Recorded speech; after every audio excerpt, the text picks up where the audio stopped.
Hallo, liebe Heimwerker und Selbermacher. Heute will ich was erzählen und vorführen über das Verspachteln von Gipskartonwänden. Ich hatte ja in vorhergehenden Videos schon erklärt jetzt, wie ich die Gipskartonplatten dran schraube, dass man da eben die Platten hier eben an diesen Kanten anschrägen muss, dass man keine Kreuzfugen machen sollte und dass man zum Beispiel auch diese Schrauben mit so einem Bitbegrenzer am besten reinschraubt, dass die eben ideal versenkt sind, also nicht zu tief rein und eben nicht irgendwie rausgucken.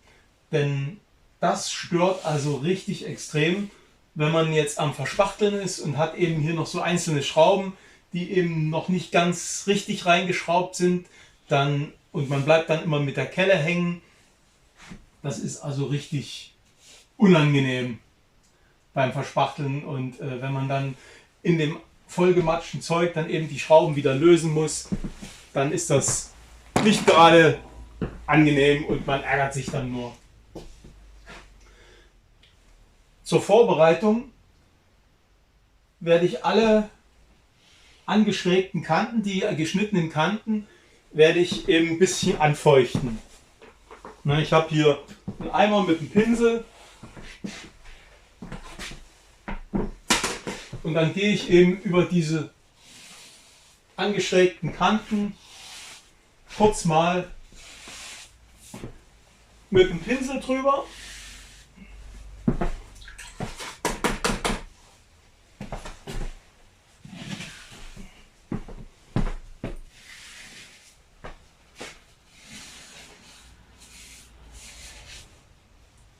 Das funktioniert auch ohne, dass man das macht, aber es ist immer vorteilhaft an diesen offenen Kanten, dass man die eben stark saugend sind, dass man die ein bisschen vorfeuchtet. Das kennt man ja vom Beiputzen, dass man eben diese stark saugenden Untergründe eben auch nass macht. Dann funktioniert das alles noch einen Ticken besser. Deswegen mache ich das eben auch bei den Gipskartonplatten auch. So, macht ja nicht viel Mühe.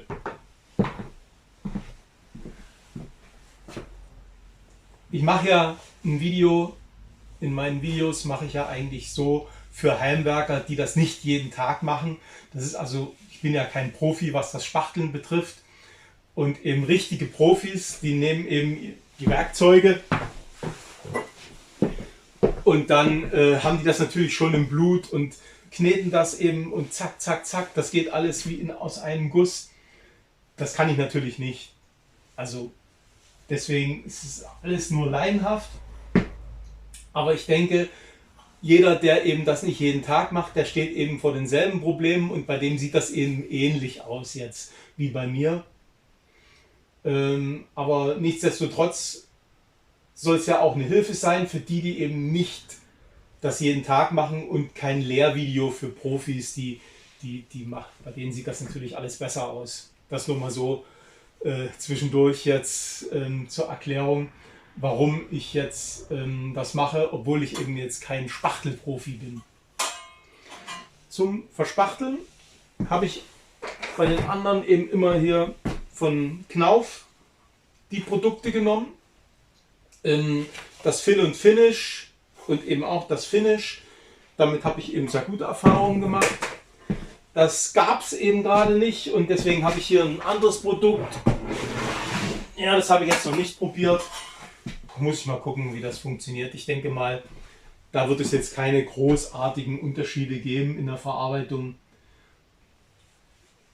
Muss ich mal gucken jetzt. Aber ich denke nicht. Also auf vorhergehenden Baustellen habe ich oft eben noch dieses Uniflot aus dem Sack eingerührt. Da habe ich jetzt eigentlich keinen Bock mehr drauf, weil das war dann immer so, dass das schnell getrocknet ist, wenn man da eben nicht ganz 100% sauberes Werkzeug genommen hat.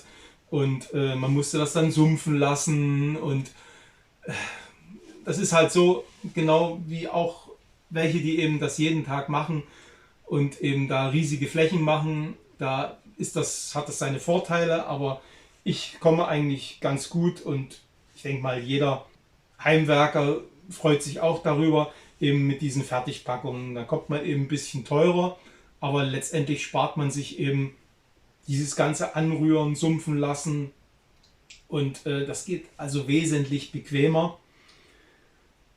Ist natürlich etwas teurer, aber ich habe ja hier keine riesigen Flächen zu verarbeiten. So, dann fange ich mal an. Als Werkzeuge habe ich eben einmal so eine Kelle und eben hier den Glätter. Damit komme ich am besten klar. Andere nehmen vielleicht eben einen Spachtel oder sowas. Da muss halt jeder eben ein bisschen probieren, mit welchen Dingen er am besten zurechtkommt. Das ist eben sehr subjektiv manchmal. Aber ich finde eben, mit diesen Werkzeugen komme ich eben am besten klar. So, dann nimmt man sich was auf die Kelle und dann geht es eigentlich schon los. Man geht so quer zur Fuge. Erstmal macht man sich eben erstmal ein bisschen Spachtel hier rein.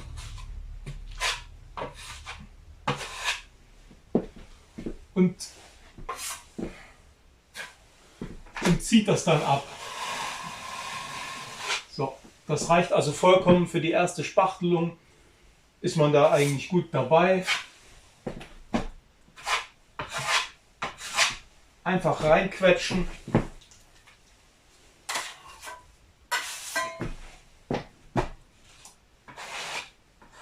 Wichtig ist eben quer zur Fuge erstmal, dass man eben richtig die Fuge richtig tief füllt, weil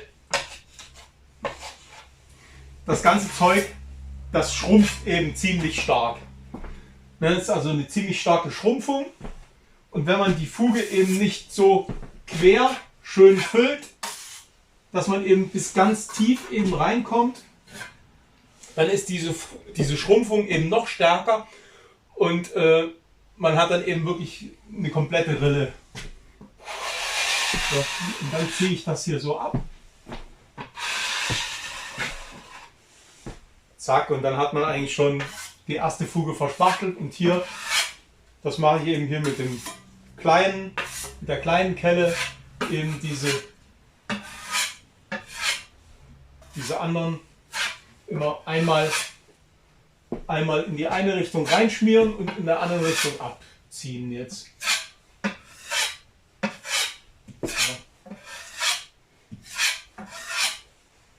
So. Und das setze ich jetzt fort, die ganze Wand. Ich fange dann lieber von unten an. Das habe ich jetzt mal nur zur Demonstration hier oben angefangen, weil eigentlich gerade bei der Dachschräge fange ich lieber unten an und arbeite von unten nach oben, damit ich mir dann eben die Klamotten nicht voll schmiere. Wenn ich dann irgendwie mit dem Kopf da dran komme oder so, dann ist es günstiger eben von unten nach oben zu arbeiten. Ja.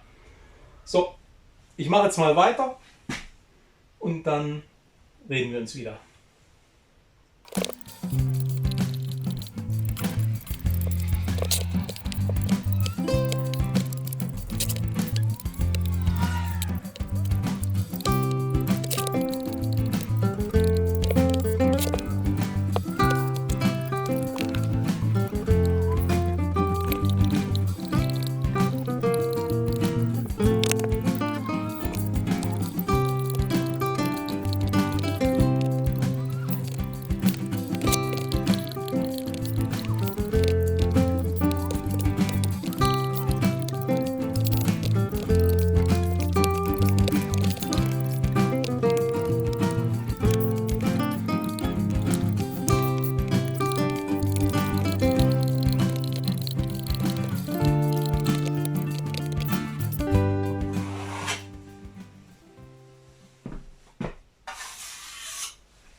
So, das war die erste Spachtelung.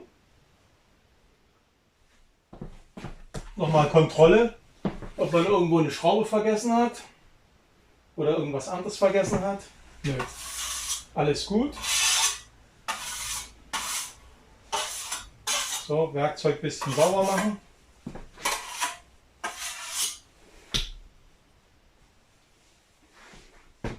Dann zum Werkzeug sauber machen nehme ich wieder meinen Eimer mit dem Pinsel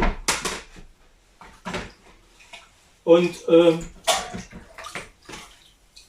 gehe hier mit dem Pinsel über das Werkzeug drüber. Ups, bisschen die Hände habe ich mir auch voll gesaut.